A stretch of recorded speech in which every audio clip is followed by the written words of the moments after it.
Welcome to the Make It Happen Network, and today we're going to be discussing strategy number 1, commit to adapting and thriving. And that involves change, that big, scary word change. But to get this conversation going, Dallas, tell us a little bit about why it is that progress and change are so often interlinked. Originally, I look at change and progress as one word, progressive change. If we're going to change in life, we have to make it progressive. Obviously, there's changes that are bad, but not all change is progress, but all progress is change. And what I see so many times of people who want to reach certain levels, the only thing that keeps them back is that comfort zone, that good versus great. They're comfortable, they don't want to get out of that zone, and change is just scary to them. It's just something that they fear. And resisting the change is what causes them to stay where they're at and stagnate in life. And then one day look back and wish that they would have done certain things a certain way, but the time is gone. Why do you think it is that so many people do resist that change? I mean, I know a lot of people watching this saying, that would be me. I know, I like that comfort zone. That comfort zone is good. What is it about change that is a little bit like the big boogeyman? I think originally, I think it's not just the change itself, it's the leaving where they're at. It's the security. There's so many people that, let's say we have a secure job, for instance. I have a secure job, I've got a secure income, life is okay. But there's certain things that I really want to do. There's certain things I want to accomplish. There's other levels I want to get to.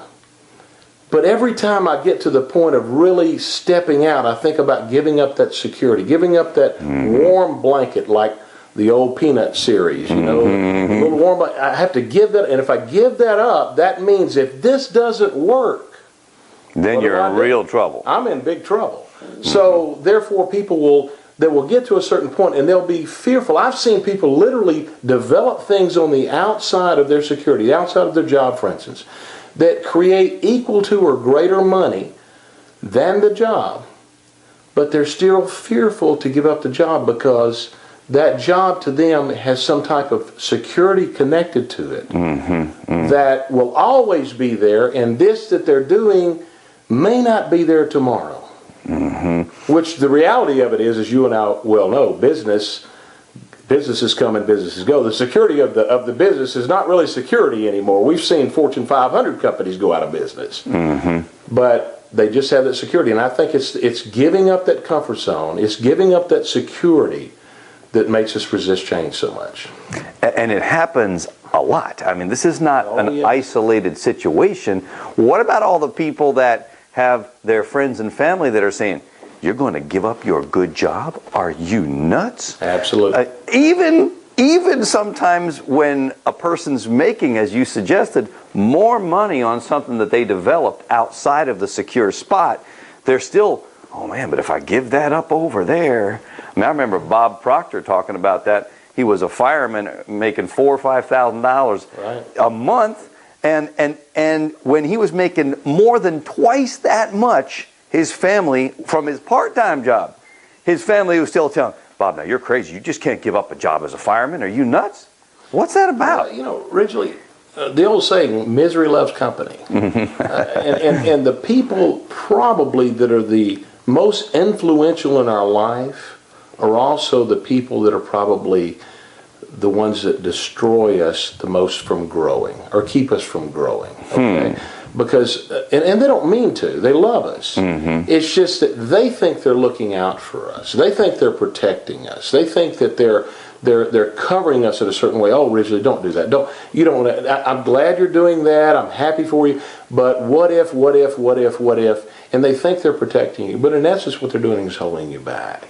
Well, and also I think a lot of times it's one of those deals where not only are they holding you back, but they're holding themselves in that same spot, because if you go out and shine, all of a sudden it might mean that they ought to maybe change something they don't even want to change in their own self. Oh, absolutely. You're holding them accountable in a certain way. That's exactly right. Reverse accountability. That's right. So then give us a couple of things that people could do to help them with their progress and change? Well, originally, I tell everybody, when it comes to change, I know it's difficult. It's been difficult for me, difficult for you. It's difficult for all of us. Sometimes people change because they have to. They've reached a certain point where there's no choice, and the security's gone. So they're going to change their entire life. But if that's not the case, what I would say is start out a little bit in baby steps, but do something different. Find, if you watch TV every night and you know you could be more productive doing something else, maybe turn the TV off every night. But do something different for 30 days straight. It takes a while to develop a new habit.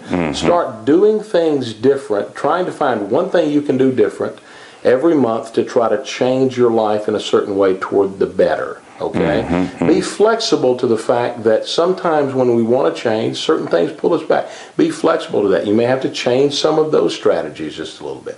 Just be flexible with it. But start doing some things different and step out of that comfort zone just a little bit. You don't have to give up your security in the beginning. Just step out a little bit and develop a new habit, as difficult as it may be. Start developing that new habit, one habit at a time, and eventually you'll look back and realize I've developed 3 or 4 or 5, because usually it's only 2, 3, or 4, 5 things that really hold us back. And once we get past those, all of a sudden the fear is gone. That security doesn't mean security to us as much anymore, and we're willing to take that extra step, because all greatness, all people that you've seen that have accomplished great things in life had to make some massive change in their life. They didn't just wake up being president of the United States, or wake up, being some famous person or whatever. They didn't wake up. They made a change. They stepped out of their comfort zone. They stepped away from that influence, and they did something for themselves. And it was tough for them. Every one of them have a tough story. All of them do. If they've done something great, they've got a tough story. Talk a little bit about this word commit. It says commit to adapting and thriving. Talk about that word commit for a minute. Well, change is commitment. Commit is to give your all to something and be persistent and tenacious about seeing it to its end. Okay? Whether it's a commitment in a relationship, whether it's a commitment to a business venture, whether it's a commitment to a dream or a goal, you have to commit. And we've seen people that have had dreams and visions, people that are popular in life. We've heard about him through history. Martin Luther King, he had a dream. He was committed to that dream to the day he died. And that dream still lives today, and he's not here anymore. That's what commitment does. When we commit to something, not only are we committing to it, but in essence, over a period of time, whatever we committed to will basically outlive us in a lot of ways. One thing, though, because we're talking about committing to change. Yes. Woo! Now you got 2 big C scary words coming at me, man. Commitment and change. Yeah. How do I kind of reconcile that feeling that I have? It's not commitment and change? And now I'm talking about committing to change? Originally, it's a very good question. It's also a tough question to answer, especially in a short video. But I'll say this. When a person is going to change their life, I can say I'm going to change. I'm going to lose 30 pounds. I'm going to do all that's talk. But until I commit to it, until I say that is it, I'm not stepping off of that until I reach that goal, that change is meaningless. So the reality of it is, change is meaningless without commitment.